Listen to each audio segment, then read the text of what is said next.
कीमती से कीमती बिस्तर पे सो लेना, माँ के आंचल सा बिछौना हो नहीं। हमें मखमल का बिस्तर दे, पिता कांटों को चुन लेते, कमाई जिंदगी भर की हमारे नाम करते। महबूब को इन आंखों में बसाना, मगर पिता के हाथ के छालों को याद रखना। रास आ गए हैं हमको कैक्टस गमलों में, तुलसी का बिरवा पीपल का वृक्ष नहीं दिखता। माँ शारदे को कोटि कोटि प्रणाम करता हूँ, आभार व्यक्त करता हूँ आदरणीय दादा का। देश के बहुत बड़े संचालक हैं, आज मंच बहुत महनीय है। काव्य का जगत के वो दिनमान मंच पर विराजमान है कि जिनकी काव्य आभा से सारे जो काव्य मंच हैं वो जगमग होते हैं, रोशन होते हैं। मैं मंच को प्रणाम करता हूँ और उससे भी अधिक महनीय लोग हमारे समक्ष बैठे हैं। आदरणीय केंद्रीय मंत्री साहब हैं, कमिश्नर महोदय हैं, जिलाधिकारी महोदय साथ में बैठे हुए हैं। बहुत महनीय लोग हैं और काफ़ी लोग ऐसे, क्योंकि मैं आगरा शहर से हूँ, बहुत हमारे मित्रगण, हमारे गुरुजन हमारे समक्ष उपस्थित हैं। मैं सभी को प्रणाम करता हूँ, उनका अभिनंदन करता हूँ। और क्योंकि संवाद बहुत लंबे समय से हो रहा है, मैं चाहता हूँ कि सीधे कविता आपके बीच पर रख के अपने काव्य पाठ की शुरुआत करूँ। स्वागत है प्रणाम। धन्यवाद दादा। मैं 4 पंक्तियां निवेदित करता हूं और इस काव्य पाठ की अपने की शुरुआत करता हूं। हम कोई भी अपना कार्य करते हैं, अपनी माँ के चरणों को स्पर्श करते हैं। मैं 4 पंक्तियां माँ को समर्पित करता हूं और ये मेरा दावा है, कितना भी आरामदायक जीवन हम बना लें, ये 4 पंक्तियां आपको कभी असत्य नहीं लगेंगी। मैं पंक्तियां निवेदित करता हूं कि प्रेम का किरदार होना हो नहीं सकता, प्रेम का किरदार होना हो नहीं सकता, प्रीत सा बहुमूल्य सोना हो नहीं सकता, और कीमती से कीमती बिस्तर पे सो लेना, माँ के आंचल सा बिछौना हो नहीं सकता। कीमती से कीमती बिस्तर पे सो लेना, माँ के आंचल सा बिछौना हो नहीं सकता। और आदरणीय अक्सर ऐसा होता है कि हम माँ के जब महिमा का गान करते हैं तो पिता का मौन त्याग कहीं उसमें छुप जाता है। तो मैं पिता के लिए भी 4 पंक्तियां निवेदित करता हूं कि सुबह के जागते हम ही पर शाम करते हैं, कि सुबह के जागते हम ही पर शाम करते हैं। मिले सपनों के घर हमको बड़े ही काम करते हैं। हमें मखमल का बिस्तर दे, पिता कांटों को चुन लेते, कमाई जिंदगी भर की हमारे नाम करते। हमें मखमल का बिस्तर दे, पिता कांटों को चुन लेते, कमाई जिंदगी भर की हमारे नाम करते हैं। देखिए, आप वे लोग हैं जिनसे प्रदेश सुरक्षित है, उनके परिवार भी यहाँ पर उपस्थित हैं। जब भी हम निर्भय होकर रात्रि में कारों से कार्यक्रमों के लिए घूमते हैं तो वहाँ जो वातावरण हमें मिलता है, कोई भी डर वहाँ नहीं होता, तब हृदय से आभार अंदर से निकलता है। मैं आप सभी का परिवार के साथ आभार व्यक्त करता हूँ, आपका अभिनंदन करता हूँ यहाँ से, और मैं चाहता हूँ मैं आपके लिए तालियां यहाँ से बजाता हूँ। देखिए, यहाँ पर हमारी युवा पीढ़ी के काफ़ी लोग उपस्थित हैं। हमारे माता पिता पूरा जीवन हमें समर्पित कर देते हैं हमें आगे बढ़ाने के लिए। मैं 4 पंक्तियां जिस भी विद्यालय विश्वविद्यालय में जाता हूं अपनी युवा पीढ़ी को जरूर कहता हूं। अक्सर ऐसा एक उम्र का पड़ाव आता है कि हम बहकने लगते हैं।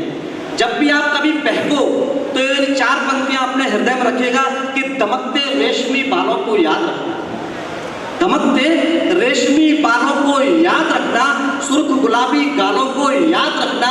अरे महबूब को इन आंखों में बसाना, मगर पिता के हाथ के छालों को याद रखना।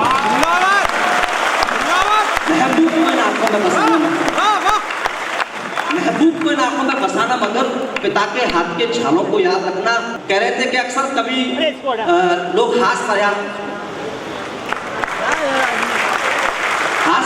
में आलोचना करते हैं या जो भी बात करते हैं। मेरा मानना यह है कि जो पुलिसकर्मी है हमारे देश के, वो प्रथम पंक्ति के योद्धा हैं। देश में कोई भी आफत आ जाए, कोई भी परेशानी आ जाए, सबसे पहले उनसे होके गुजरती है। तो मेरा मानना है कि आप वे योद्धा हैं जो सबसे पहले कोई दुर्घटना हो जाए, कोई भी त्योहार हो, कुछ भी हो, आप सदैव सेवा के लिए तत्पर रहते हैं। हमारे देश में जब कोविड की लहर आई, इस प्रदेश के ही 150 से अधिक पुलिसकर्मी शहीद हुए। उन्होंने संक्रमण को स्वीकार किया, लेकिन हम लोगों को संक्रमण से बचाया। आप लोगों को नमन करता हूँ। 2001 में जब संसद पर आक्रमण हुआ, वहाँ 9 पुलिस सुरक्षाकर्मी शहीद होते हैं, उनमें से 5 पुलिसकर्मी थे। और जब मुंबई में 26/11 में अटैक होता है 2008 में, तो वहाँ पर जो 18 शहीद होते हैं उसमें से 15 शहीद पुलिसकर्मी हैं। अब मैं 4 पंक्तियां उन लोगों को उत्तर के रूप में कहता हूं कि देश को सिंदूरों का दान कौन करेगा? देश को सिंदूरों का दान कौन करेगा?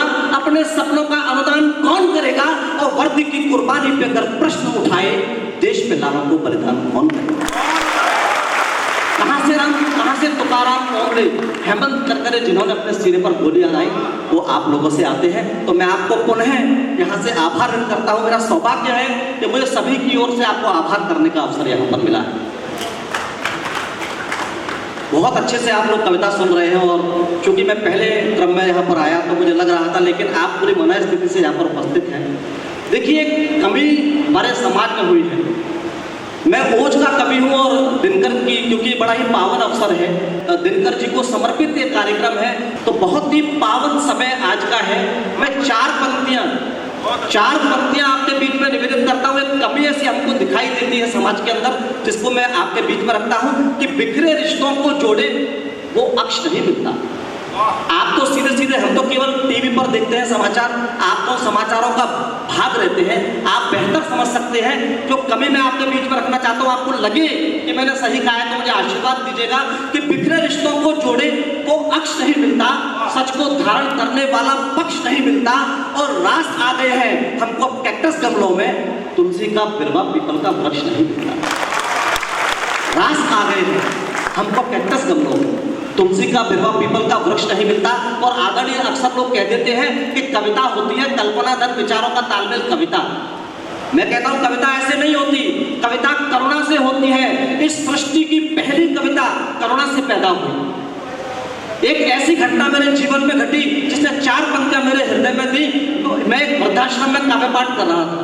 काव्य पाठ के पश्चात एक वृद्धा मेरे पास आती है, कहती है कि सुना है कवियों की बात सब मानते हैं, पूरा देश कवियों को विज्ञ मानता है, उनकी बात मानता है, मेरे बेटे से फोन करके कह दो कि मुझे घर आके ले जाए। हृदय में बड़ी पीड़ा होती है, और 4 पंक्तियां वहां से जो मेरे हृदय में आए, मैं आपके बीच में रखता हूं कि जग जाने से स्वप्न जो टूटे तो सोना ज्यादा अच्छा है। कि जग जाने से स्वप्न जो टूटे तो सोना ज्यादा अच्छा है।